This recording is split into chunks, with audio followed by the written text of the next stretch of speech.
కర్నూలు ప్రాంతానికి జిల్లాల పునర్విభజనతో అన్యాయం జరిగిందని రాయలసీమ నేతలు చెబుతున్నారు. అశాస్త్రీయంగా జిల్లాల విభజన జరగడంతో కర్నూలు జిల్లాకు ఆదాయ వనరులు లేకుండా పోయాయంటున్నారు. జిల్లాలకు ఒక్క టూరిస్ట్ ప్లేస్ కూడా లేకపోవడంపై తీవ్ర అసంతృప్తి వ్యక్తం చేస్తారు. ఇప్పటికైనా జిల్లాలో పర్యాటకాన్ని అభివృద్ధి చేస్తే స్థానికులకు ఉపాధి, ప్రభుత్వానికి ఆదాయం దొరుకుతుందంటున్నారు. ప్రభుత్వం ఈ దిశగా ఆలోచన చేయాలని కోరుతున్నారు. జిల్లా పరిధిలో అసంపూర్తిగా ఉన్న టూరిజం ప్రాజెక్టులను ప్రాధాన్య క్రమంలో పూర్తి చేయాలని కోరుతున్నారు.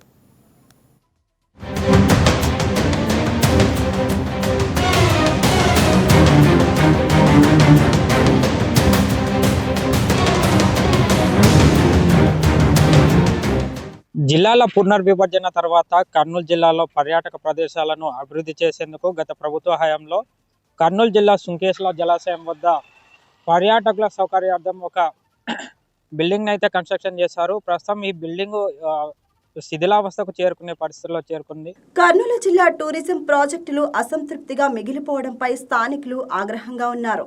రాష్ట్ర విభజనతో నష్టపోయిన ప్రాంతానికి అశాస్త్రీయంగా జరిగిన జిల్లాల విభజనతో తీవ్ర అన్యాయం జరిగిందని రాయలసీమ నేతలు ఆవేదన చెందుతున్నారు. స్థానిక యువతకు ఉపాధి కల్పించే పర్యాటక రంగాన్ని ప్రభుత్వ యంత్రాంగం విస్మరించడం సరికాదంటున్నారు.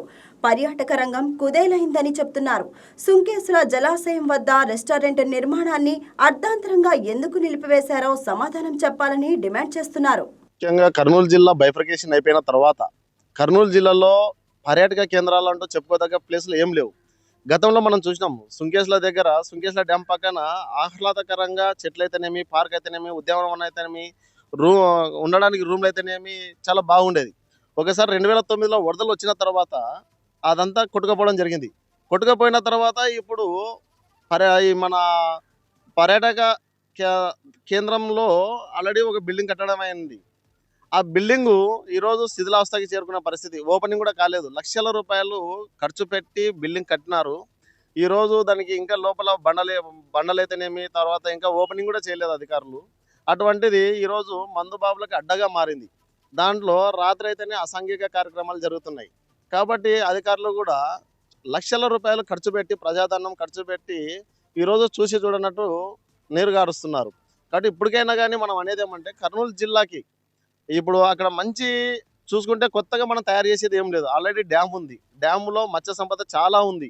గేట్వే ఆఫ్ రాయలసీమగా పేరున్న కర్నూలు అభివృద్ధిని పాలకులు ఎందుకు విస్మరిస్తున్నారని రాయలసీమ విద్యార్థి నేతలు ఆగ్రహం వ్యక్తం చేస్తున్నారు. కర్నూలు జిల్లా కేంద్రానికి 20 కిలోమీటర్ల దూరంలో ఉన్న సుంకేసుల జలాశయం వద్ద టూరిజాన్ని అభివృద్ధి చేస్తే మత్స్యకారులకు ఉపాధి దొరుకుతుంది అని, స్థానికులకు ఉద్యోగ అవకాశాలు పెరుగుతాయంటున్నారు. వలసలకు అడ్డకట్ట వేసే పర్యాటక రంగ అభివృద్ధికి ఇప్పటికైనా ప్రాధాన్యం ఇవ్వాలని కోరుతున్నారు.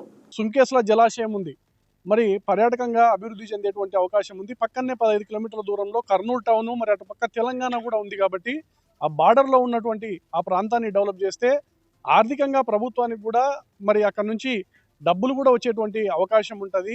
ఆ పర్యాటక ప్రాంతాన్ని తక్షణమే అభివృద్ధి చేస్తే అక్కడ జాలర్లకైతేనేమి, మరి వివిధ రంగాలకు సంబంధించినటువంటి వారికైతేనేమి అన్ని రకాలుగా ఉపయోగంగా ఉంటుంది. కాబట్టి తక్షణమే అక్కడ నిర్మాణం చేపట్టినటువంటి ఏవైతే భవనాలు ఉన్నాయో వాటిని పూర్తి స్థాయిలో ప్రజలకు అందుబాటులోకి తీసుకురావాల ప్రస్తుత ప్రభుత్వం అని చెప్పేసి ఈ సందర్భంగా కోరుతా ఉన్నాను. సుంకేసుల వద్ద 1.2 కోట్ల రూపాయల వ్యయంతో నిర్మించే రెస్టారెంట్ ను పూర్తి చేయకపోవడంతో అసాంఘిక కార్యక్రమాలకు అడ్డాగా మారింది. ఇప్పటి వరకు ఖర్చు చేసిన ప్రజాధనం వృధా అవుతుంది.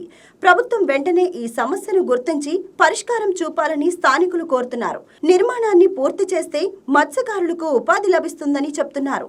రెస్టారెంట్ వసతి ఉంటే పర్యాటకుల తాకిడి పెరుగుతుంది అని, తద్వారా ప్రభుత్వానికి ఆదాయం లభిస్తుంది అని చెప్తున్నారు. బోటింగ్ తో మత్స్యకారులకు ఉపాధి అవకాశాలు మెరుగుపడతాయని ఆశపడుతున్నారు.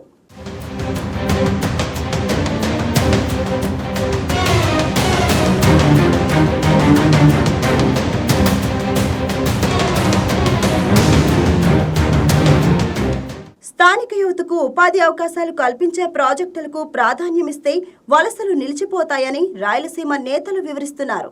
ఈ ప్రభుత్వ హయాంలో ఈ బిల్డింగ్ మరమ్మతులు చేపట్టి ఈ ప్రాంతంలో పర్యాటక ప్రదేశంగా అభివృద్ధి చేసేందుకు చర్యలు చేపట్టాలని చెప్పి కూడా పలువురు డిమాండ్ చేస్తున్నాడు. వీడియో జర్నలిస్ట్ అశోక్తో Muralikrishna, YK TV Kurnool. Hi viewers, ఈ వీడియో మీకు నచ్చినట్లయితే లైక్ కొట్టి షేర్ చేసి వైకే టీవీని సబ్స్క్రైబ్ చేసుకోండి.